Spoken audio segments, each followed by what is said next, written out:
The expo is the brainchild of local motorcycle dealer Alan Craig, who each year assembles some of the fastest, newest and oldest the motorcycle world has to offer.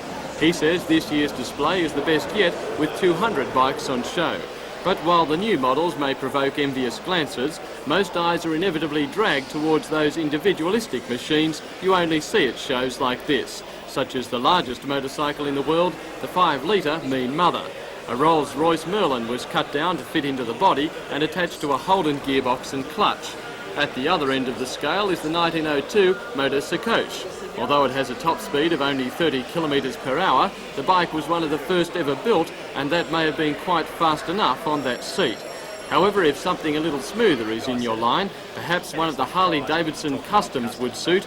You only have to find around $30,000 and one for sale.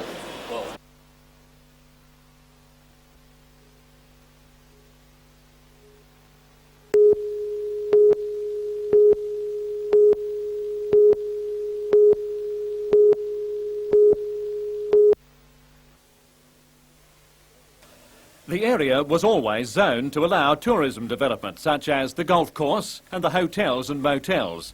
But there were other aspects which can only now be considered by a Lake Macquarie City Council eager to get the project underway. These are matters of state and regional significance, such as condominium and medium-density housing and public access to the beach, which had to be first addressed by the Minister. Mr Hayes' office said today that after due consideration, he feels the project is a balance between development and environmental concerns. There is a sunset clause insisting that the work be completed within a reasonable time, but Gordon Pacific is not likely to be worried by this. It's expected that work on the 720-hectare site will begin in a fortnight.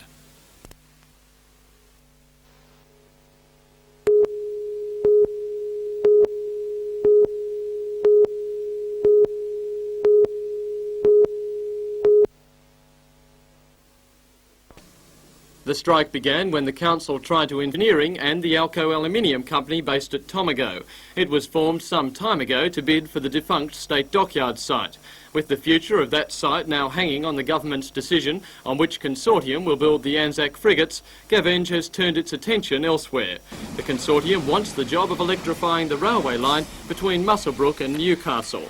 Gavenge says a preliminary study shows the idea is viable and today presented its proposal to the Hunter Task Force, the regular gathering of Hunter parliamentarians under State Government Minister Virginia Chadwick.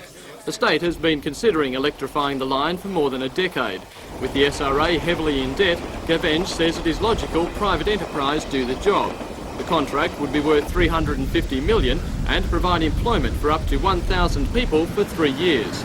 Queensland recently electrified 2,000 kilometres of rail line, and Gavenge says New South Wales can't afford not to keep pace. Particularly in today's coal market, which is so intense in the world, New South Wales needs everything that it possibly can to remain competitive in that market. The electrics could pull more fully laden carriages than the diesels, but this line only takes 84 carriages on a siding, and the diesels already pull many trains that long. Gavenge says the biggest savings should come through increased efficiency and lower operating costs, as the electrics should be able to complete the trip from Muswellbrook to Newcastle in about 2/3 of the time of their diesel counterparts. And the idea was well received by the Hunter Task Force. There is considerable interest right around the table at the prospect of the job generation that would be involved in such a project, the obvious environmental contributions that could be made by the electrification of the line, and the stabilisation, perhaps, of freight rates for coal, which would obviously have a very positive economic impact on our community.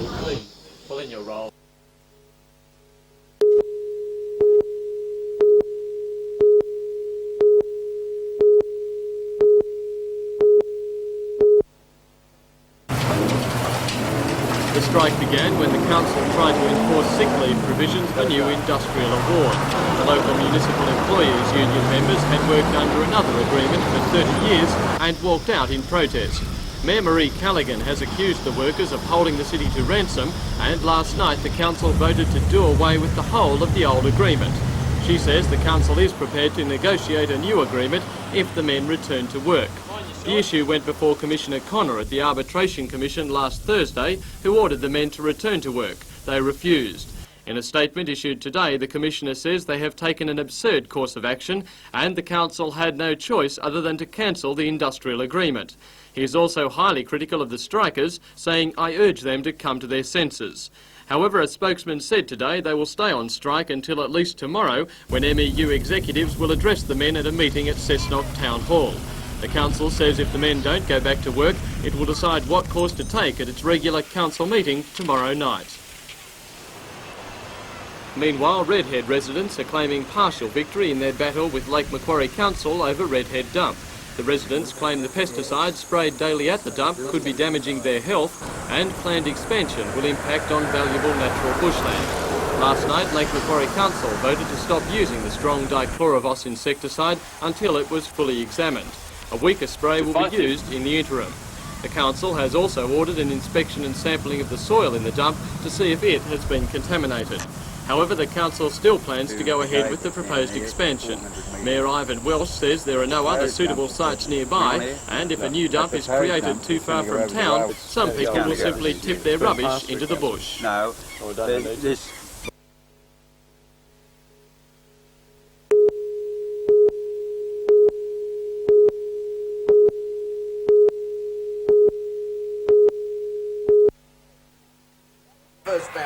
The High Court held that the rules under which the New Zealand Rugby League had refused to grant Kemper clearance to play football in Australia were an unreasonable restraint of trade and were therefore void. The court permitted the parties to apply to the court if necessary, but commented that it hoped the problem would now be resolved and it would not be necessary to return to court. It is expected that having regard to the court's comments, the New Zealand Rugby League will now issue a clearance. Kemp told a Knights official that he is pleased with the decision. He is looking forward to playing football and winning back his place with the Newcastle team. New Zealand Rugby League allowed Kemp, a promising international, to play one season with Newcastle on a scholarship basis. The court ruled after a two-day hearing that the decision concerns Kemp alone, and it should not open the floodgates to other Australian clubs for young promising New Zealand players.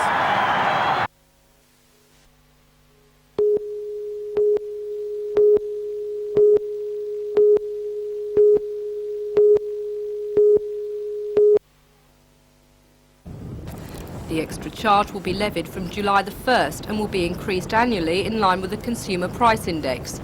And it ironically comes with an announcement by Environment Minister Tim Moore that the government's contribution will substantially reduce the burden on the Hunter Water Board's customers. The news came as Mr Moore was announcing the names of the new Hunter Water Board.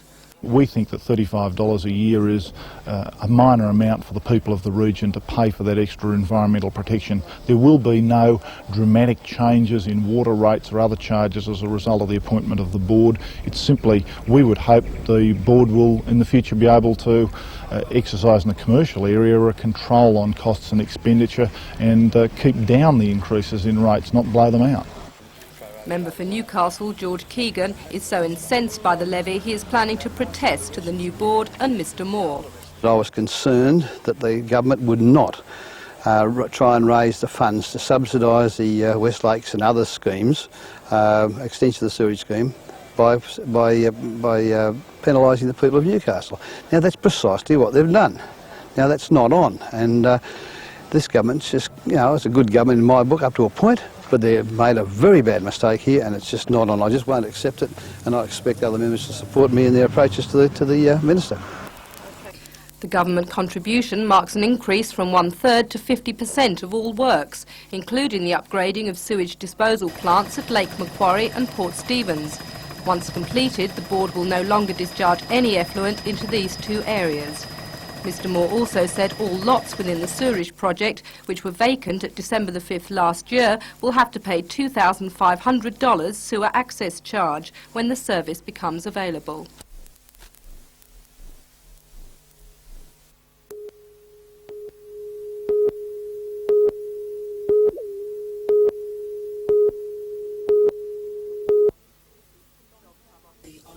Job Club offers courses to long-term unemployed people from isolated areas, regardless of age or background. The scheme, run by Westlake Skillshare in conjunction with Cardiff CES, offers 2 courses, which will operate in 11 different venues throughout the West Lakes area. Today saw the launch of an intensive 3-week course, offering not only specific skills in job interview techniques, but also all-important group encouragement and support. That you have people who are looking for different jobs, so they're not competing. We have people who've got a lot of different experience, different attitudes, different vitality levels, and they're bouncing off each other, they're building each other up. So instead of being a large group of 17, 18-year-olds who are all looking for similar jobs, we have people who are encouraging and working cooperatively because they're not in competition with each other. In launching the Job Club, member for Charlton, Bob Brown, said a similar scheme overseas had up to an 80% success rate. He believes the local scheme will be equally successful. And today's launch, attended by local dignitaries, offered another taste of success, with food prepared by students of Westlake Skillshare's Kitchen Hand course.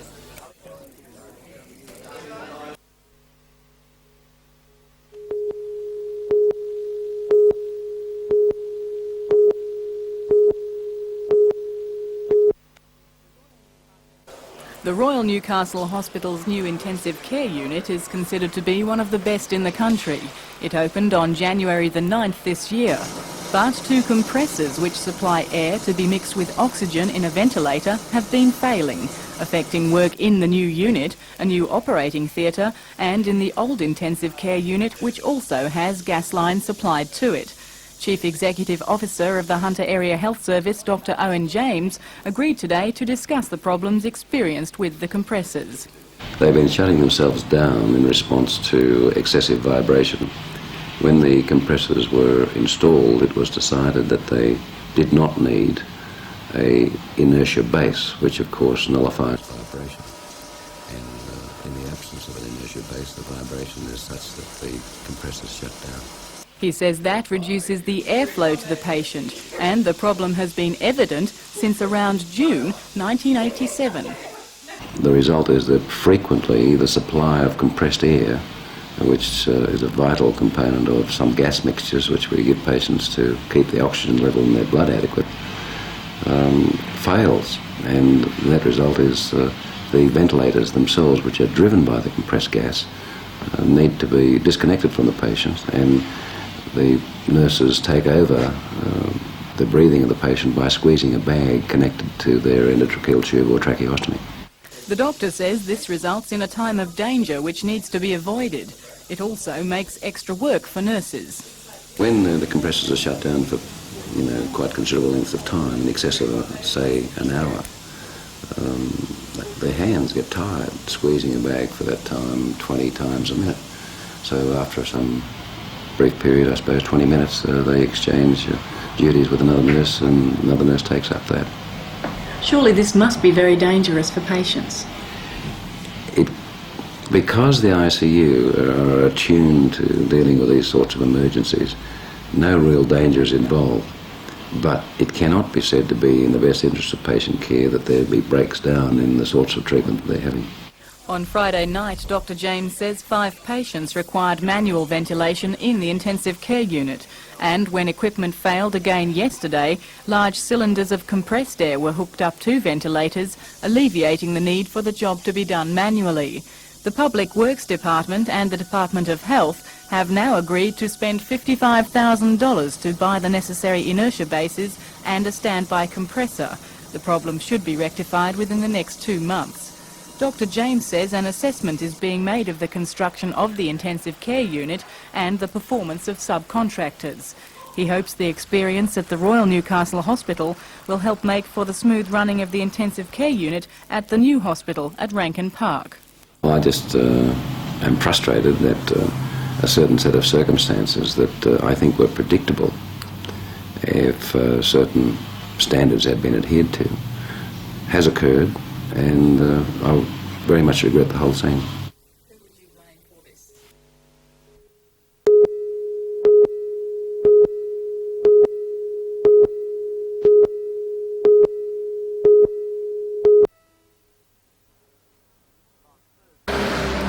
Last Thursday, a man robbed the Commonwealth Bank in Belford Street of a large amount of money. Police believe the same individual today audaciously returned to hold up its next-door neighbour, a Westpac branch. At around 2:30, a man with a black stocking over his head entered the bank and menaced staff with a long-barrelled handgun. He demanded and was given money from 2 tills. There were no customers in the bank at the time. Police say the man placed the money in a sports bag and ran from the bank, pulling the stocking from his head. He was last seen running across Belford Street and into Telby Place, where he disappeared from sight. A search of the surrounding streets failed to find any sign of him. Police say the man's description fits the Commonwealth bank robber and expect the security film, which was activated, to confirm their suspicions. They're looking for a man in his mid-20s with black crew-cut hair. He was wearing a dark long-sleeved sloppy joe, dark long pants and carrying a dark sports bag.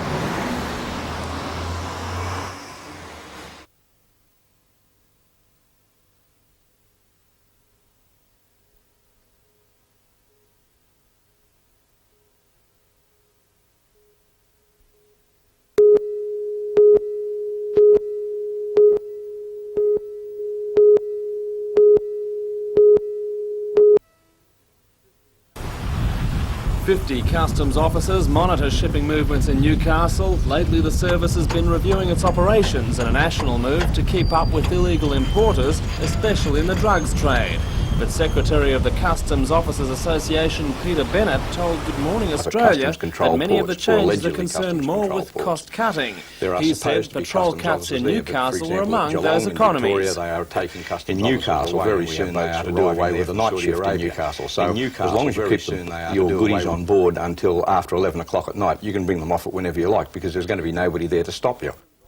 Now, senior customs officers admit they were planning to reduce night shifts, but they say the 24-hour patrols in Newcastle were wasting manpower without achieving results. You can discover drugs by luck, by walking onto a ship at 3 o'clock in the morning and perhaps coming across. The proven way is by intelligence means, and to put all the men, all the customs officers at one point at the one time. To date, Newcastle Customs hasn't been lucky. It's hoped that the introduction of a new tactic called Contraband Enforcement Teams, or CET, will eliminate guesswork by emphasising intelligence gathering and long-term surveillance. I hope that there is not a quantity of drugs coming into the port of Newcastle, and our methods over the years seem to indicate this. Certainly there have been no seizures of any significance in Newcastle for some years now.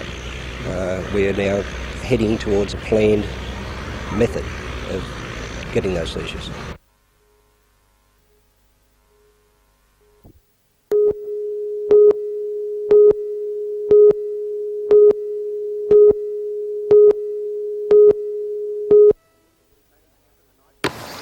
Tony Kemp and the Knights were over the moon a week ago after the New Zealand High Court handed down its ruling clearing the way for the youngster to play with the Knights this year, subject to the clearance being issued by the NZRL.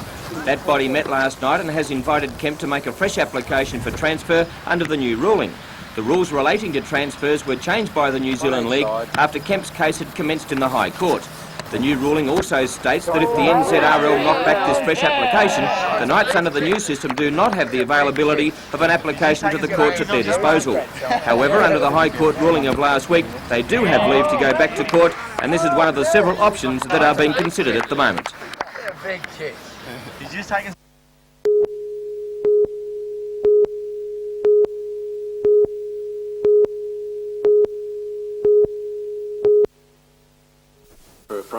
The Minister's Day began with consultation with the Hunter Valley Coal Chain Council, which Mr Kerrin praised for its efforts to head off trouble which could upset the smooth flow of coal from the face to the ship.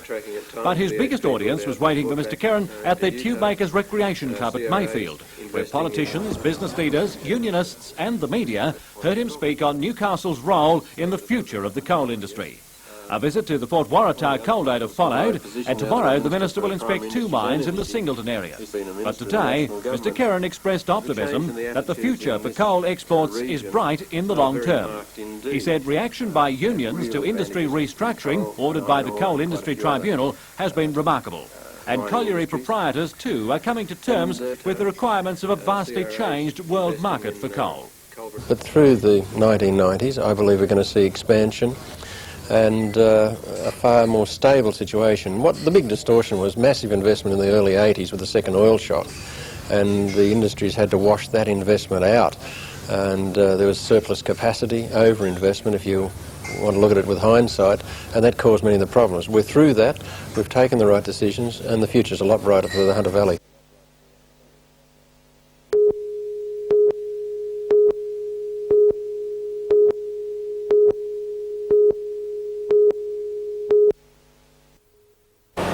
It's been 5 months since the federal government announced its plan to redevelop Singleton Infantry Centre rather than move to a new location.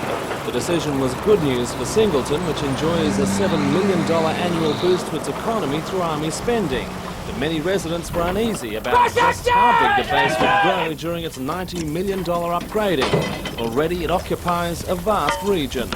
The existing range consists of 13,000 hectares bounded by, in the north, the Mitchell Line Road and the New England Highway. To the east, some of the best vineyards in Australia. To the south, the Colburn Range, which happens to be a very good neighbour because there is no one living there, and in fact it absorbs noise. And to the west, the majority of it is bordered by the mines, which are in fact again good neighbours because they make just as much noise as we do on the range, and therefore we get very little complaints. Last night, the Army confirmed that the firing range wouldn't be expanded, but the military wanted a buffer zone to protect it from residential development. A study of noise and vibration effects will be completed within 3 months, when the Army will outline the land it wants. Whatever the outcome, no land will be forcibly resumed. This land was resumed in 1941 under the War Act at the time. People think that's going to occur again, and I want to dispel that, in that we will go on the open commercial market and we will buy at commercial rates. Okay, that's great. I think that's about wraps it up.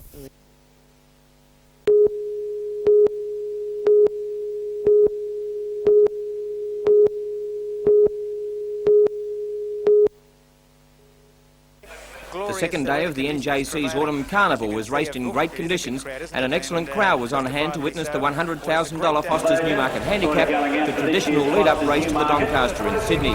Wong was sent out the 9-2 favourite, but all eyes and a fair bit of sentimental money was on Never Quit, the mount of Wayne Harris.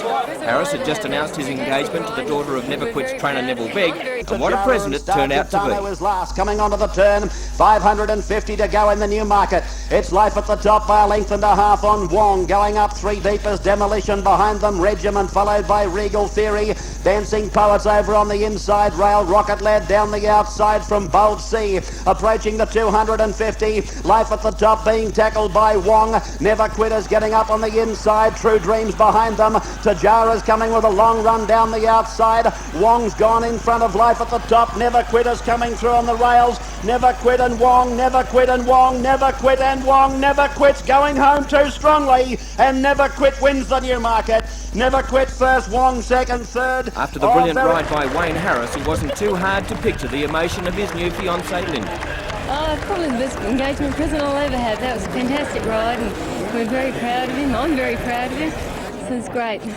For the Newcastle hoop, who has been through so much, he finally achieved a burning ambition by winning the Newmarket. I live here in Newcastle, and I've been trying to win the main races here. I was fortunate enough to win the Cup last year, and but the Newmarket and the Cameron have eluded me. Never Quit was favourite for the Cameron last year and was scratched at the last minute, but he's repaid us today, and it's a really great thrill. And that would have been an extra thrill being led in by your fiancée. Yes, well, you know, she's put up with me for 5 years now, so maybe I should make an honest woman of her. Never Quit started at the good odds of 6-1, Wong 9-2 and favourite, and Dancing Poet started at 33-1.